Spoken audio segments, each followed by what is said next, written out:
हरि ओं श्रीगुरुभ्यो नमः। సిరియును వంశము రూపును సరి అయిన వివాహ సఖ్య సంబంధంబుల్ జరుగును సరిగాకున్నను జరుగవులోలాక్షి ఎట్టి సంసారులకున్ అలెకుల వేణి తన్ను విభుడాడిన అప్రియ భాషలెమ్మెయిన్ పాసొలవక కర్ణరంధ్రముల సుదులు సొన్పిన రీతిగాగ పెబ్బులి రొదవిన్నలెడిక్రియ బొల్పరి చెష్టలు దక్కి నేలపై వలనిరి వ్రాలె కీలెడిలి వ్రాలిన పుత్తడి బొమ్మ కైవడిన్ ప్రణతాంనాయుడు కృష్ణుడంత గదిశన్ బాష్పావరుద్దారుణే క్షణ విస్రస్త వినూత్న విభూషణ దురుక్త క్రూర నారాచ శోషణ ఆలింగిత ధారుణి నిజకులాచారైక సద్ధర్మచారిణి విశ్లేషిణి వితతోషిణి పురంధ్రీ గ్రామణి రుక్మిణిన్ కని సంభ్రమంబున తనువుగా ననువున చందనం బల్లనలది కన్నీరు పన్నీట కడిగి కర్పూరంపు పలుకులు చెవులో బారనుది కరమొప్ప ముత్యాల సరులు చిక్కెడలించి ఉరమున పొందుగా నిరవు కొలిపి తిలకంబును ఫాల పలకంబుపై దీర్చి వదలిన భూషణ వడలు తొడిగే కమలదళ చారుతాల వృంతమున విసరి పొలుచు పయ్యద కుచముల పొందుపరచి చిత్త మిగురొత్తనయ్యన సెదదేర్చి బిగియ కౌకిట జేర్చెనెం మొగము నిమిరి మురహర దివసాగమదళతరవిందదళాక్షతలపనది ఎట్టిదగున్ నిరవధిక విమల తేజోవరమూర్తివి భక్తలోకవత్సలయందున్ సంచిత జ్ఞాన సుఖ బల ఈశ్వరీయ శక్తులదిగా గొల సుగుణంబులమరు నీకు నేను తగుదునే సర్వలోకేశ్వరేశ లీలమై సచ్చిదానందశాలివనఘ నిరదాగమమేఘ నిర్యత్పయః పానచతకంబే గుణే చౌటిపడకు పరిపక్వమాకంద ఫలరసంబులు క్రోలు కీరంబుచనునె దుత్తోరములకు ఘనరవాకర్ణనొత్కలిక మయూరముల్ కొరునే కఠిన ఝిల్లీరవంబు కరికుంభ పిశిత సద్గ్రాసమోదిత సింహమరుగునే సునకామాంసాభిలాష ప్రవిమలాకార భవదీయ పద పద్మయుగ సమాశ్రయ నైపుణోద్యోగ చిత్తమన్యుచేరునె తనకుపాస్యంబుగాగ భక్తమందార దుర్భర భవ విదూర. హరి ఓం శ్రీ గురుభ్యో నమః. వేణుడు చేస్తున్నటువంటి దుర్మార్గాన్ని చూసినటువంటి మహర్షులు, తర్వాత అక్కడ ఉండేటువంటి ప్రజలు, పురోహితులు, ఋషులు వీళ్ళందరూ కూడా ఒక చోట కునుకుడి వీడు ఇంత దుర్మార్గంగా పరిపాలన చేస్తూ ఉన్నాడు, దీనివల్ల ప్రజలందరూ కూడా చాలా బాధపడుతూ ఉన్నారు. కట్టికి రెండు వైపులా మంట పెట్టేస్తే ఇటు అటు పారిపోలేక మధ్యలో నలిగిపోయేటువంటి ఈ జీవుల్లాగా ఈ ప్రజలందరూ మాడిపోతూ ఉన్నారు అని చెప్పి, ఓ విదురా, మహర్షులు వాళ్ళందరూ కూడా డిస్కషన్ చేసుకున్నారయ్యా. చేసుకుంటూ వాళ్ళు ఇంకా ఏం చేశారు అనేటువంటి విషయాన్ని నీకు చెప్తాను విను అంటూ, అరాజక భయాదేశ కృతో రాజా తదర్హణ తతోప్యాసీద్భయం త్వద్య కథం స్యాత్ స్వస్తి దేహినాం. ఈ ప్రజలకి స్వస్తి మంగళం కథం ఏ విధంగా కలుగుతుంది? ఇటువంటి దుర్మార్గుడు పరిపాలిస్తూ ఉన్నప్పుడు ఎవడైనా సుఖంగా ఉండగలడా? ఎవరికైనా మంగళాలు కలుగుతాయా? తరువాత వీడికి అర్హత లేదు, వీడికి అతత్ అర్హణ, అసలు ఈ రాజపదవికి వీడి అర్హతే లేదు, వీడికి ఇటువంటి అర్హత లేనటువంటి వాడు రాజు అయిపోయాడు.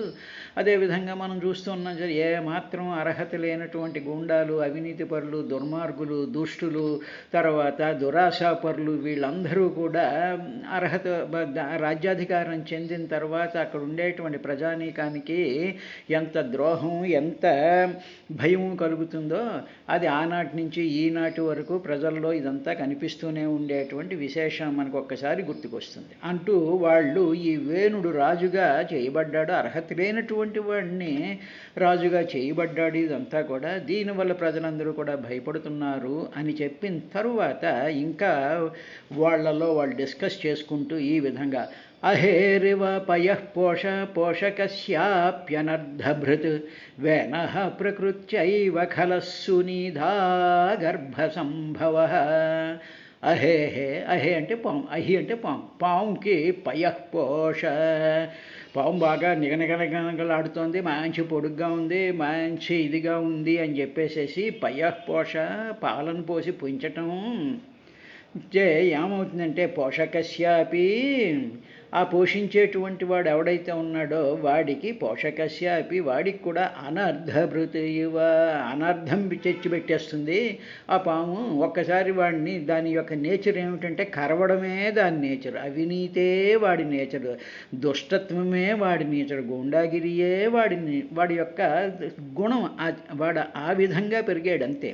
కాబట్టి అటువంటి వాడికి మనం ఎంత పాలు పోసి పెంచిన పాముకి, ఆ పెంచినటువంటి వాడికి ఏ విధంగా అయితే అనర్ధభృతు ఇవ, అనర్థాన్ని కలుగజేస్తూ ఉంటుందో అదే అలాగా సునీధా గర్భసంభవ, మహాత్మురాలైనటువంటి అంగుడు భార్య అయినటువంటి సునీధల్లాంటి మహాపతివ్రత యొక్క కడుపును పుట్టినటువంటి వేనః ప్రకృత్యాయేవ ఖలః, ప్రకృత్యాయేవ వేనః, ఈ వేణుడున్నాడే వీడు ప్రకృత్యాయేవ, స్వభావం చేతనే ఖలః దుష్టుడు. ఇక్కడ జాగ్రత్తగా మనం గమనించవలసినటువంటి విషయం ఈ పదంలో ఉందండి. ప్రకృత్యాయేవ ఖలః అంటే స్వభావ సిద్ధంగా, స్వభావం ఎక్కడి నుంచి ఫార్మ్ అవుతూ ఉంటుంది అంటే మానవుడి యొక్క దేహం ఉందనుకోండి, ఆ దేహంలో ఎముకలు మాంసం ఇవన్నీ ఉంటాయి, మామూలుగా వాడు పుడతాడు. పుట్టిన తరువాత అక్కడ ఉండేటువంటి ఇల్లు ఉందనుకోండి, అందులోనూ సద్ధర్మపరులైనటువంటి వాళ్ళు, జ్ఞానవంతులైనటువంటి వాళ్ళు, సాధువులైనటువంటి వాళ్ళు, తర్వాత నిరంతరము కూడా భగవత్ ఇది చేసేటువంటి వాళ్ళు, తర్వాత నిరంతరము కూడా ఆ అద్భుతమైనటువంటి సంస్కారపూరితమైనటువంటి ఎన్విరాన్మెంట్ ఉన్నా అటువంటి ఇంట్లో ఒక మానవుడు పుట్టాడు అనుకుందాం.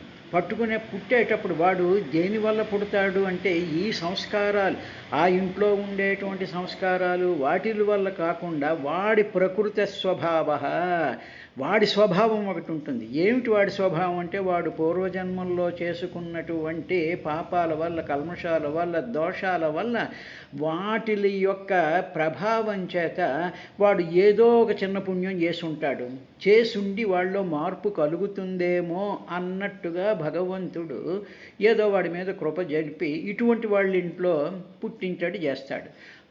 పుట్టినా సరే, చుట్టూ ఉండేటువంటివన్నీ చూస్తున్నా సరే వాడు మారడు. ఎందుకంటే వాడి ప్రకృత్యాయేవ, స్వభావం చేతే వాడు కలహ దుష్టుడు. కాబట్టి స్వభావం చేత దుష్టుడైనటువంటి వాడిని మార్చడం ఎవరికి కూడా తరం కాదు అని ఈ మహర్షులు అసలైనటువంటి రహస్యాన్ని మనకి చెప్పారు. అందువల్ల ఉదాహరణకి ఏమిటంటే, ఆ మందార చెట్టు దగ్గరికి వెళ్ళాం అనుకోండి, మందార పూలు బాగా పూస్తున్నాయి, మనకేమో ఏ మల్లె పువ్వులో ఇష్టం. ఆ మందార చెట్టు దగ్గరికి వెళ్ళి నువ్వు ఇంత పెరిగావు, నీకోసం ఇంత చేశాను, నీకు ఇన్ని నీళ్లు పోసాను, నీకు ఎంత చేశాను అంత చేశాను, కనీసం 4 మల్లె పువ్వులైనా పూయవా అంటే ప్రకృతి దాని స్వభావం ఏమిటంటే మందార పువ్వులు పూయడమే. మందార పువ్వులు పూసేటువంటి చెట్టు దగ్గరికి వెళ్ళి మల్లె పువ్వులు రావాలి లేకపోతే సంపింగి పువ్వులు రావాలి అని కోరుకోవడం ఎంత మూర్ఖత్వమో, ప్రకృత్య ఏవ కలహ, వాడు ప్రకృతి స్వభావం చేతే వాడు దుష్టుడు. ఇక్కడ మొక్కల విషయంలోకి వచ్చేటప్పటికి వాటి యొక్క స్వభావం అది. కానీ మానవుడికి భగవంతుడు వివేకం అనేటువంటిది ఒకటి ఇచ్చాడు, ఆలోచన చెయ్యగలిగినటువంటి శక్తి ఒకటి ఇచ్చాడు, తర్వాత చూసి నేర్చుకునేటువంటి శక్తిని కూడా ఇచ్చాడు, అదేవిధంగా అనుకరించగలిగినటువంటి ఫ్యాకల్టీ కూడా భగవంతుడు మానవులకి ఇచ్చాడు. అందువల్ల చూడండి, చిన్నపిల్లలు పెద్దవాళ్ళు ఏం చేస్తూ ఉంటే వాళ్ళని చూసి అనుకరిస్తూ ఉంటారు. అంటే వాళ్ళు ఎలా చేస్తుంటారో వీళ్ళు అలాగా చేయడానికి ప్రయత్నం చేస్తూ ఉంటారు. అంటే అనుకరించడం, తరువాత అలాగా వాళ్ళని చూసి నేర్చుకుంటూ ఉండడం, కొంచెం ఆలోచన కలిగి ఉండడం, వివేకం కలిగి ఉండడం అనేటువంటి గుణాలు, ఆ వివేకాన్ని భగవంతుడు అందరి మానవుల్లోకి ఇచ్చాడు, అన్ని జీవుల్లోకి కూడా ఇచ్చాడు. కానీ ప్రకృత్య ఏవ కలహ, అసలు స్వభావ సిద్ధంగానే వాడు దుర్మార్గుడైనటువంటి వాడు వీడు. అందువల్ల దెర్ ఈజ్ ఎ డిఫరెన్స్ అని ఆ మహర్షులందరూ అనుకుని, ఇంకా వాళ్ళలో ఏమనుకున్నారంటే, నిరూపిత ప్రజాపాల స జిగాంసతి వై ప్రజా తథాపి సాంత్వయే మాము నాస్మాంస్తత్పాతకం స్పృశేత్. ప్రజాపాల, ప్రజలకు పాలకుడుగా నిరూపిత చేయబడ్డాడు, వీడిని పెట్టాం. సహ ఆ వేణుడే ప్రజలను జిగాంసతి, హాని చేస్తున్నాడు వాడు. వీడేదో వీడేదో కొంచెం మారతాడేమో, తండ్రి బుద్ధులు కొన్ని ఆ జెనెటికల్ ఇన్హెరిటెన్స్ ఏదో కాస్త ఉంటుందేమో, తండ్రిని చూశాడు కదా, తండ్రి యొక్క పూజలు పునస్కారాలు, ధర్మంగా పరిపాలన చేయడం, ప్రజలందరూ అతన్ని మెచ్చుకోవడం, ఇవన్నీ చూశాడు కదా. చూశాడు కాబట్టి కొంతలో కొంత మార్పు వస్తుందేమో అనుకుని ప్రజాపాలకుడిగా ప్రజల్ని ధర్మంగా పరిపాలించేటువంటి వాడిగా అనుకుని మనం వీడినేమో రాజుని చేసాం. కానీ వీడు ప్రజా జిఘాంసతి, ఈ ప్రజలందరినీ పీడించుకుని తిందాం అనుకుంటున్నాడు వీడు. ప్రజలను జిఘాంసతి, హాని చేయగోరుతున్నాడు, అందరినీ దోచేద్దాం అనుకుంటున్నాడు, ఎవరికీ సుఖం లేకుండా చేసేద్దాం అనుకుంటున్నాడు అని వాళ్ళు అంటూ, తథా అపి, అయినప్పటికీ వీడు చేస్తున్నప్పటికీ, అముం సాంత్వయేషు, అముం వీడిని అయినప్పటికీ సరే వాడు అలా చేస్తున్నాడు, కొంచెం ఓర్చుకుని చెప్పి చూద్దాం అంటూ అముం వీడిని సాంత్వయేషు, సాంత్వనం చేద్దాం అంటే నచ్చజెప్పడం అన్నమాట, కన్విన్స్ చేయడం అన్నమాట. కన్విన్స్ చేద్దాం, ఏమయ్యా ప్రజలు ఇలా బాధపడుతున్నారు, ఈ రకాలుగా ఉన్నారు, ఈ దుర్మార్గాలు జరుగుతున్నాయి అని చెప్పి మనం కొంచెం తగ్గి వాడికన్నా పెద్దవాళ్ళు మన గౌరవిస్తాడేమో అనుకున్నట్టుగా మనం వాడి దగ్గరికి వెళ్ళి సాంత్వయేషు నచ్చజెప్దాం. అలా నచ్చ చెప్పినందువల్ల తత్ పాతకం అస్మాన్ న స్పృశేత్, ఇలా చెప్పకుండా కానీ మనం కూర్చున్నాం అనుకో, వాడు చేస్తున్నటువంటి దుర్మార్గాల వల్ల, వాడు చేస్తూ ఉండేటువంటి ఈ భయంకరమైనటువంటి విషయాల వల్ల మనమే కదా వాడిని రాజుని చేసాం.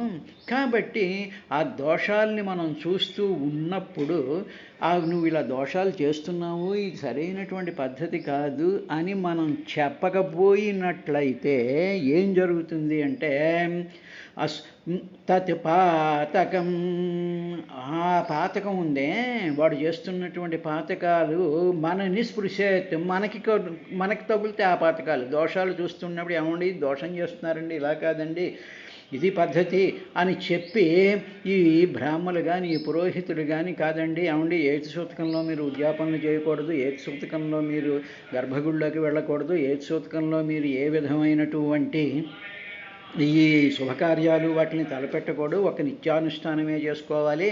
తర్వాత ఈ మహాలయ పక్షాల్లో వీటిల్లోనూ కూడా చేయకూడని పనులు ఉంటాయి, ఇవన్నీ చేయకూడదు అనేటువంటి విధంగా చెప్పవలసినటువంటి బాధ్యత శాస్త్రం తెలిసినటువంటి వాళ్ళ ఇంటి పురోహితులు కానీ పెద్దలు కానీ చెప్పకపోయినట్లయితే, అటువంటి పనులు చేస్తూ ఉండేటువంటి వాళ్ళు చేసేటువంటి పాపాలు మనని కూడా స్పృశిస్తూ ఉంటాయి, వాళ్ళతో ఇన్ కాంటాక్ట్ అయినప్పుడు అనేటువంటి శాస్త్ర ఆ శాస్త్రం చెప్పినటువంటి విధానాన్ని వీళ్ళు చెప్తూ అప్పుడు వీళ్ళు ఏమన్నారంటే మనం నచ్చ చెప్దాం, అమోం సాంత్వయేషు నచ్చ చెప్దాం.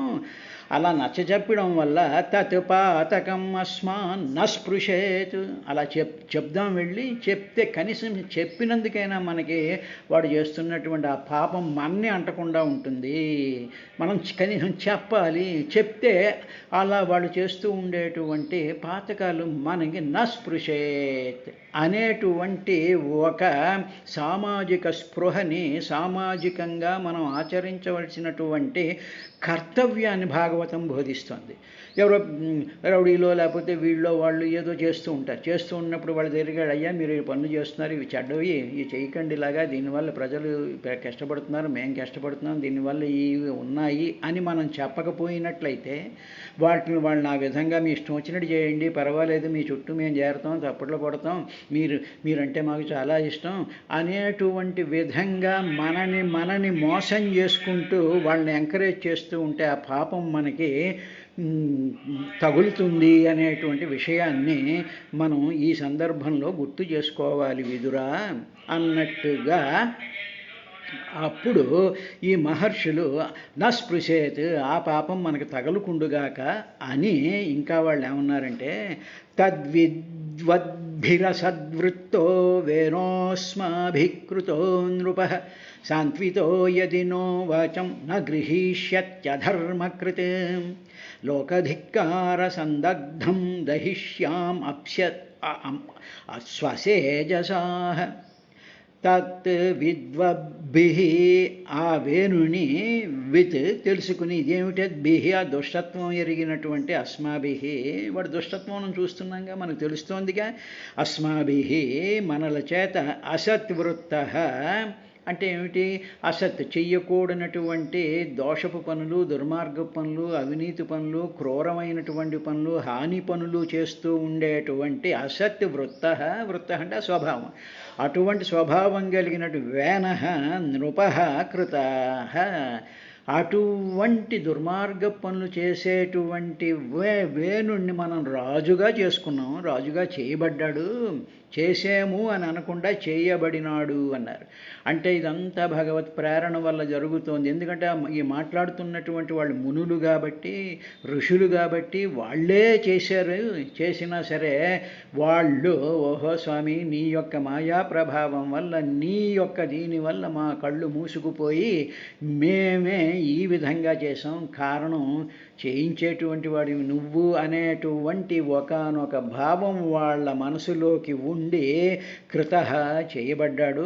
అధర్మకృత్, అధర్మాలను చేసే వేణుడు సాంత్వితః, నచ్చ చెప్పబడితే నహ మన వాచం మాటను, ఒకవేళ మనం వెళ్ళి నచ్చ చెప్దాం, అయ్యా ఇలా చేయకూడదు, ఇలా చేయకూడదు, ఇది తప్పు, దీనివల్ల ఇది జరుగుతోంది అని చెప్పి వాచం మనం చెప్దాం వెళ్ళి వాడి దగ్గరికి. యది న గ్రహీష్యతి, ఇలా చెప్పితే నా గ్రహీష్యతి, వాడు వినలేదనుకో, మనం చెప్పినటువంటి మాటలు వాడు గ్రహించేటువంటి స్థితిలో మా ఇష్టం వచ్చినట్టు చేస్తామండి, మీ మాటలు మేము వినదలుచుకోలేదండి, మాకేం చేయాలని వస్తే మేము ఏం చేయాలంటే అది చేసేస్తూ ఉంటాము అనేటువంటి విధానాలు చూస్తూ ఉన్నాం కదా. మనకి రాజ్యం అక్కర్లేదు, న్యాయస్థానాలు అక్కర్లేదు, సిస్టమ్స్ అక్కర్లేదు, రాజ్యాంగాలు అక్కర్లేదు, మనకి ఏమీ అక్కర్లేదు, మనకి పశుబలంలాగా మనం అందరం ఉన్నాము, కాబట్టి మేము అందరం నీ వెనకాలంటే అనేటువంటి విధంగా మనం చూస్తూ ఉన్నాంగా. అదేవిధంగా యది నా గ్రహీష్యతి, న్యాయస్థానం చెప్పినా, ఋషులు చెప్పినా, మంచివాళ్ళు చెప్పినా, విజ్ఞులు చెప్పినా నా గ్రహేష్యతి, గ్రహించకపోయినట్లయితే ఆ వేణుడు లోకధిక్కార సందగ్ధం, ఇప్పుడు వాడిని ప్రజలందరూ కూడా లోకం అంటే ప్రజలు అన్నమాట, ప్రజలందరూ కూడా ధిక్కార సందగ్ధం, ఇప్పటికే ప్రజలందరి మనుషుల్లోనూ వాడంటే చాలా కోపంగా ఉన్నారు, తిరస్కార భావంతో ఉన్నారు వాళ్ళందరూ. వీడు ఎప్పుడు పోతాడా, ఎప్పుడు వీడు ఈ దరిద్రం వదిలిపోతుందా అని లోకధిక్కార సందగ్ధం, ఆ లోకులలో ఉండేటువంటి వ్యతిరేక భావం చేత సందగ్ధం, వాడు ఇప్పటికే దగ్ధమైపోయి ఉన్నాడు వాడు. ఈ ప్రజల్లో ఉండేటువంటి ఆ కోపానల జ్వాల, ఆ బాధలు, ఆ వ్యసనాలు, ఆ భావాల అనేటువంటి మంటల్లో వీడు ఆల్రెడీ దగ్ధమైపోయి ఉన్నాడు. ఎటొచ్చి ఏమిటి అంటే వాడు ఆ విధంగా కనిపిస్తున్నాను, దగ్ధించబడిపోయి ఉన్నాడు వీడు. అటువంటి వాడిని మనం స్వతేజసా దహిష్యామ, ఇలాగా సగం కాలిపోయి ఉన్నటువంటి వాళ్ళ ఉన్నాడు వీడు, వీడు దగ్ధం అయిపోయాడు ఆల్రెడీను. ఇప్పుడు మనం ఏం చేద్దామంటే స్వతేజసాహ, మన యొక్క తేజస్సు ఉందే, మనం తపస్సు చేసుకున్నాం, మనకేమో ప్రభావవంతమైనటువంటి శక్తి ఉంది, మనలో ఉండేటువంటి ఆ తపోశక్తి చేత స్వతేజస దహిష్యామ, దహించి పారేద్దాం వీడిని. మన మాట వినకపోతే. విన్నాడా, గుడ్, బాగుంది, ప్రజలను సరిగ్గా పరిపాలించు అంటే పెద్దలు చెప్పారు మేము మాట వింటాము అనేటువంటి వాడు ఉన్నాడా అంటే రైట్, ఓకే, మనం ఏం చేయొద్దు. ఆల్రెడీ వాడు ప్రజల యొక్క హృదయాలలో దగ్ధం చేయబడినటువంటి వాడే. ప్రజలందరూ కూడా వాడిని అసహించుకుంటూనే ఉన్నారు. సగం చచ్చాడు వాడు, ఇక మిగతా సగం కూడా మనం పూర్తి చేసేద్దాము అన్నట్టుగా స్వతేజస దహిష్యామ, దహించేద్దాం మనం అని చెప్పి ఆ ఋషులందరూ కూడా, ఆ మునులందరూ కూడా విదురా నిశ్చయించుకున్నారయ్యా అన్నాడు. ఇది జాగ్రత్తగా గమనించినట్లయితే పరిపాలకుడు మంచివాడయ్యి ప్రజలకి న్యాయబద్ధంగా, ధర్మబద్ధంగా, ఆశ లేకుండా నీతిగా సిస్టమ్స్ని గౌరవిస్తూ పరిపాలిస్తూ ఉండేటువంటి రాజధర్మాన్ని పరిపాలించేటువంటి పరిపాలకుడు ఉంటే ప్రజలందరూ కూడా మనసులో వాళ్ళకి మంగళాలు కలగాలి, వాళ్ళకి ఆయుష్ ఉండాలి, వాళ్ళకి ఆ పరిపాలకుడు శుభ్రంగా ఉండాలి, ఎంతో ఇదిగా ఉండాలి అనేటువంటి ఆ భావన చేత వాడికి ఆయుష్ పెరుగుతుంది, వాడికి శుభము కలుగుతుంది. కానీ అదే పరిపాలకుడు, అదే యజమాని, అదే అధికారి దుర్మార్గుడైనప్పుడు వాడి చేత హాని పొందబడినటువంటి ప్రజలు వాళ్ళ లోపల తిరస్కార భావంతో వాడిని, వాళ్ళ మనసుల్లో ఉండేటువంటి కోపం అనేటువంటి అగ్ని చేత సందగ్ధం వాళ్ళని దహించేస్తూ ఉంటారు. ఇది వాడు గ్రహించుకోలేడు. వాడు ఆ టైము వచ్చినప్పుడు అప్పుడు మునుల రూపంలో, అంటే ఇక్కడ మునులు ఏం చేశారు, స్వతేజస దహిష్యామ అన్నారుగా. అప్పుడు భగవంతుడు పార్ట్ వస్తుంది. ప్రజల పార్ట్ ఎలాగా ఉంటుంది, కానీ వీళ్ళు చెయ్యలేనటువంటి నిస్సహాయ స్థితిలో ఉంటారు. అటువంటి నిస్సహాయ స్థితిలో ఉన్నప్పుడు భగవంతుడు ఎంటర్ అవుతాడు in the form of rishis. మునుల కింద, వాళ్ళ కింద వాళ్ళు ఎంటర్ అవుతూ ఉంటారు అనేటువంటి విషయాన్ని మనం గ్రహించాలి. ఇది అయిన తర్వాత ఏం జరిగిందంటే విదురా ఏవ మధ్యవసాయైనం మునయో గూఢమన్యవః ఉపవ్రజ్యాబ్రువన్ వేనం సాంత్వయిత్వా చ సామభిః. గూఢమన్యవః. తర్వాత వీళ్ళందరూ కూడా కోపం అంతా కూడా చాలా రహస్యంగా లోపల అట్టి పెట్టుకున్నారు. కోపంతో వెళ్ళేసేసి నువ్వేంటి అది ఇది అనకుండా కోపాన్ని అంతటినీ కూడా గూఢమన్యవః, మన్యం అంటే మన్య అంటే కోపం, గూఢం దాన్ని రహస్యంగా వాళ్ళ మనసులోనే నొక్కి పెట్టుకుని కంట్రోల్ చేసుకుంటూ మునయః, ఈ మునులందరూ కూడా ఏవం ఈ విధంగా అధ్యవసాయ, ఆ కోపాన్ని అంతా వాళ్ళు పెట్టుకుని ఈ విధంగా వాళ్ళు డిసైడ్ చేసుకున్నారు. వాడు కానీ మన మాట వినకపోయినట్టయితే స్వతేజసాహ దహిష్యామః, మన తేజస్తో వాడిని దహించి పారేద్దాము అనేటువంటి విషయాన్ని వాళ్ళ మనసుల్లో గుప్తంగా పెట్టుకుని నిశ్చయించుకొని ఏనం వేనం ఉపవ్రజ్య, ఏనం ఈ వేనం, ఆ వేణుడిని వ్రజ్య, ఆ వేణుడి దగ్గరికి వెళ్ళాడు. రాజస్థానంకి వెళ్ళాడు. వాడు సింహాసనం మీద చాలా భయంకరంగా కూర్చుంటే వాడి దగ్గరికి వెళ్ళి వీళ్ళు మహర్షులందరూ వెళ్ళి సమీపించి సామభిః శాంతయిత్వా చ అబ్రువన్. సామభిః, మంచి మాటలతో, చాలా బాగున్నావయ్యా అబ్బాయి, కులాసాగా ఉన్నావా, సుఖంగా ఉన్నావా, నీ ఆరోగ్యం బాగుందా, నీ తల్లి అంతా బాగున్నారా, నీ పిల్లలు బాగున్నారా, ఇలాగా చాలా మర్యాదగా సంస్కారవంతంగా మంచి మాటలతో శాంతయిత్వా చ ప్రసన్నునిగా చేసుకున్నారు. వచ్చినటువంటి వాళ్ళందరూ తన గురించి అడుగుతున్నారు, తన గురించి పొగుడుతున్నారు, తన గురించి ఇది చేస్తున్నారు అనుకునేటప్పటికి వాడు కొంచెం శాంతించి ఎందుకు వచ్చారు ఏమిటి అనేటువంటి విధంగా కాకుండా వాడు ప్రసన్నం అయిన తర్వాత చేసుకుని ఆ బ్రువన్ ఈ విధంగా ఆ మునులందరూ కూడా పలకడం ప్రారంభించారయ్యా. అంటే ముందు దుర్మార్గుడి దగ్గరికి వెళ్ళినప్పుడు డైరెక్ట్గా నువ్వు దుర్మార్గం చేసేస్తున్నావు, అవి చేసేస్తున్నావు, ఇవి చేసేస్తున్నావు అని మాట అంటే వాడు వెంటనే పీకను గొత్తరించేస్తాడు వాడు. అందువల్ల దుర్మార్గుల దగ్గరికి వెళ్ళేటప్పటికి చాలా జాగ్రత్తగా మన కోపాన్ని, మన ధిక్కారాన్ని అన్నిటినీ అణుచుకుని చాలా ప్రసన్నమైనటువంటి వదనంతో నువ్వు చాలా మంచివాడివయ్యా, నువ్వేమో ఇది చేస్తున్నావు, నీ రాజ్యపాలన అంతా నీకు సుఖంగా ఉందా, నీ ఖజానా బాగుందా, నువ్వంతా ఇదిగా ఉన్నావు కదా, పర్వాలేదు, నీ ఆరోగ్యం బాగుందా, ఇలాగ కొన్ని సామభి మంచి వాడికి ప్రసన్నత కలిగించేటువంటి మాటలతో వాడిని ప్రసన్నత చేసుకున్నా. అంటే that fellow is ready to listen what these people will say. కాబట్టి మొట్టమొదట వాడికి వినడానికి, ఉద్యుక్తుణ్ణి చేయడానికి ఏ విధమైనటువంటి మాటలు మాట్లాడాలో అటువంటి మాటలు ఈ ఋషులు మాట్లాడారయ్యా అని చెప్పిన తర్వాత ఆ ఋషులు ఏమన్నారు వీడితో అనేటువంటి విషయాన్ని చెప్తూ మునయ ఊచుహు, ఆ మునులు చెప్పారు. ఏమన్నారంటే నృపవర్య నిబోధితైతద్దత్యే విజ్ఞాపయామభో ఆయుశ్రీర్బలకీర్తీనాం తవ తాత వివర్ధనం భో.